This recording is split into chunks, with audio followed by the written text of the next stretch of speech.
You know, technology isn't always the problem.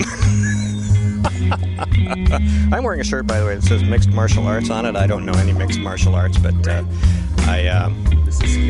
mixed marital arts. That's what I said it was. Anyway, Skip's calling the wrong number, I think. Well, I'm calling the number, Steve. You wrote that. That number right there? Yeah. All right. Hang on. We're going to go look it up. We're having... Hi, Greg. How you doing? Nice talking to you. I wrote the wrong number down. Where is it? So we're going to talk to Jorge as soon as I find the right number. It's in the calendar, I think. Hey, so Skip was trying... I actually, what Skip did was funny, but what I did was even funnier because I gave him the wrong number. But he was trying to figure out why he couldn't open. All right. Let's try this again. Should just have Jorge call us. We're clearly not very good at this. All right. He's going to call Jorge. He had his headset on, and when you make a phone call, there's an audition button so that while you're on the phone, you don't hear the stream for the program. So you don't hear music or you don't hear all that other fun stuff. And he had the phone in his hand, and he's holding it up, and he's going, I still hear the music. I still hear the music. Well, it's because he still had his headphones on. And then I gave him the wrong phone number. How was Greg, by the way? He seemed to be okay. A little confused. A little confused? Rightfully so. I guess, yeah. So anyway, we're going to have Jorge on in a minute. Jorge kind of goes, what? Yeah. Hey, Jorge. Huh? That's not how I pronounce my name. I'm glad to see that you're here, Jorge. Okay. He's probably listening to us going, dopes. You were just listening to us dopes? Yeah, you were. We're going to just put him right on the air now. All right. Okay. Hey, Jorge. Good morning. Hi. Welcome to Grok Talk. We're just fooling around. Thank you. It sounds like you're having a wonderful time today. We are, yes. It's not Grok Talk if we don't mess something up. Anyway, so big news this week was the bias-free language guide, and you had some history you wanted to share with us. The bias-free language guide and the background. Mm-hmm. How it got to be that bad. How it got to be that bad. Yeah, it didn't catch me by surprise. I was just surprised that it has gone that far. Mm-hmm. Because I've been familiar with this movement going back to when I was on the school board in 1990. Because at that point, the NEA approached the school board to accept and sanction the teaching of multiculturalism in the schools. Mm-hmm. And the idea was that we should be aware and respect all the different nationalities that were represented in the United States, and we should not put the American nation or the Americans as a people on top of them, and that we are all equal, and that we should realize that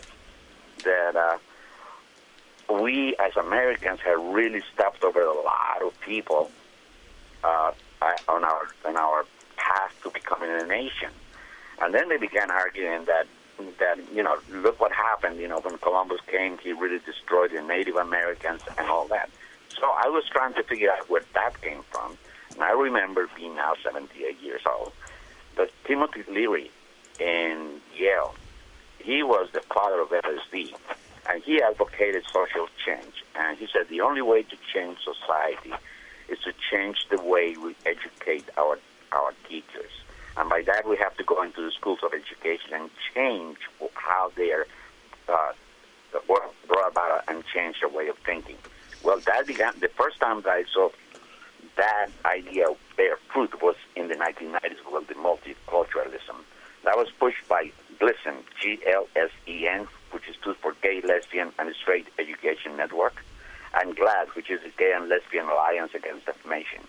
Okay, then that began to morph into the hyphenated Americans, and the fact that we should have no borders, the fact that aliens, there's such a thing as an illegal alien or an illegal anything. So they've been slowly trying to change the mind of society to accept minorities. And the biggest minority that wanted to get in was the homosexual one, which we just saw when the Supreme Court said that homosexual marriage is a right. So all this has been building for years. And talking to Skip, we remember that Nazi Germany did not happen overnight. It began way before by slowly changing the laws and getting people used to it until the big boot came down and said, okay, this is the law of the land. That's true. That's true. FIRE, campus reform, all these organizations have been around for years, especially at the university level, talking about the multiculturalism, the diversity departments, the speech codes, all of this stuff. And that's why the Bias-Free Language Guide struck such a chord. Because, we hear stories, and obviously, it's been going on for years, the whole PC thing, and, a guy gets fired for using the word niggardly in the proper context back in the 90s, I think it was, and that was just more breadcrumbs that led the trail right to our doorstep where we are today. Exactly. And that is why what they're trying to do is change people's minds and soften their way of thinking so we accept the way that we have sanctuary cities, the fact that we have no borders, anyone can come in, and that's not illegal. I mean, if we want to become Europe, where there is no need for passport to go from one country to the other, and just let anyone come in, we better face up to it. No, essentially what you're seeing is a takeover, a bloodless or silent coup. And Jorge, you had called me last night about this to ask, whether this was appropriate, and I absolutely said yes. And I pointed out that, and something I've mentioned on the show before, the Frankfurt School escaped Nazi Germany, settled in California, and were just absolutely outraged by the freedom that the Californians had in what should have been a utopian, but it shows once again socialists aren't such a happy breed. They were very dour, very upset with all this stuff. So they moved to Chicago, and these guys were basically socialists. And they figured out that we're not going to do a socialist revolution like we have in many other countries, Russia primarily, except communism was an even worse version of it.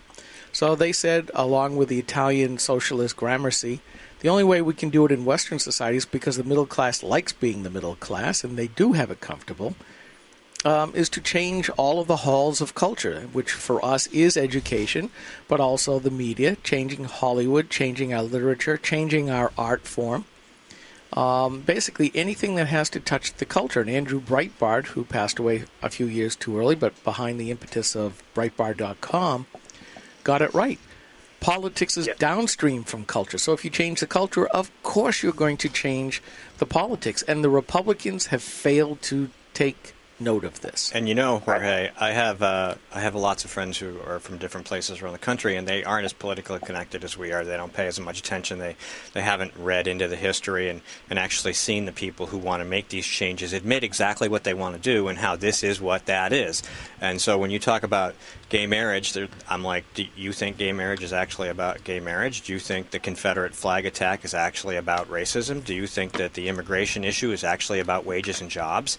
None of that stuff is true. No, I agree with you. None of that. And, the thing that really bothers me and concerns me is how to fight that. Because the kids of the 1990s are now the professors and the school board members who are running the schools. And their historic frame of reference begins in 1980 it really begins with Bill Clinton, because the educational establishment has tried to erase all the history, our old history, George Washington, all that. That's they don't exist. Ask anyone, any new kid. They have no idea about our national history. So if these are the people in power now, how are we going to fight it? We all people are dying off very quickly, and I hate to see what is going to happen to my country.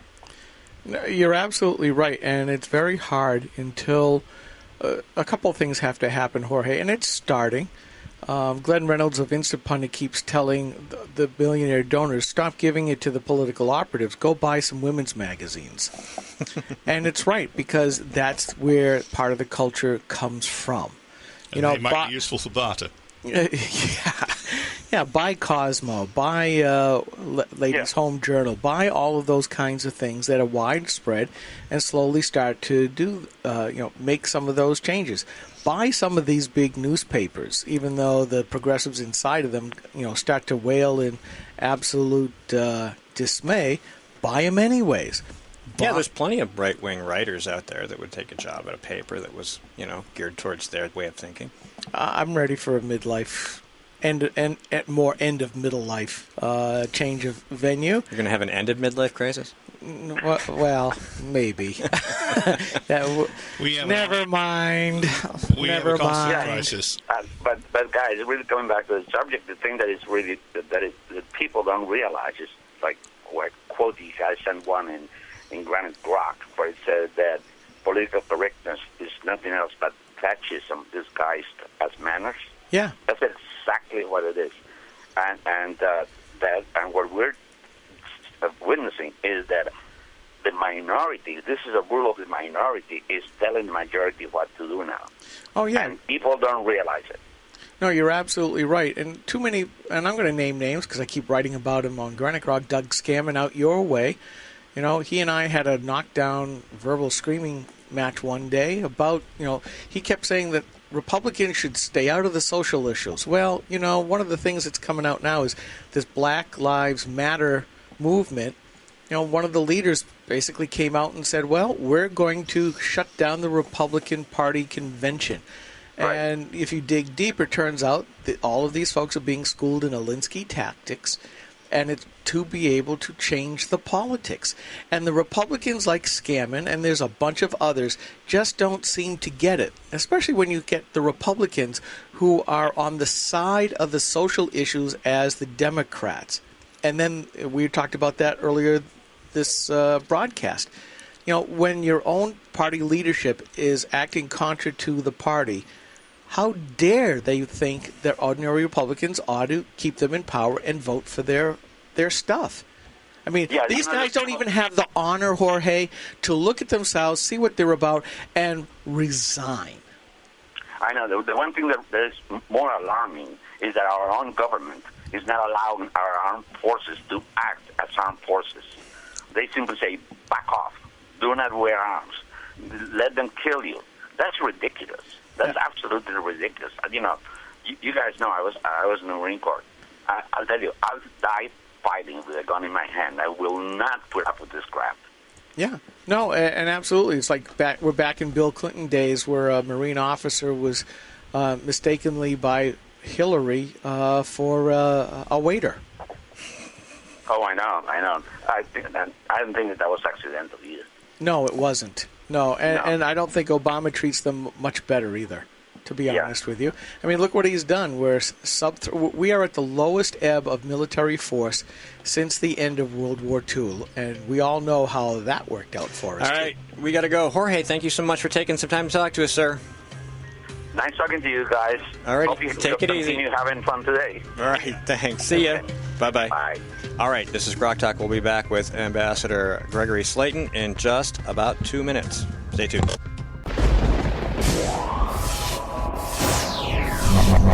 Rock.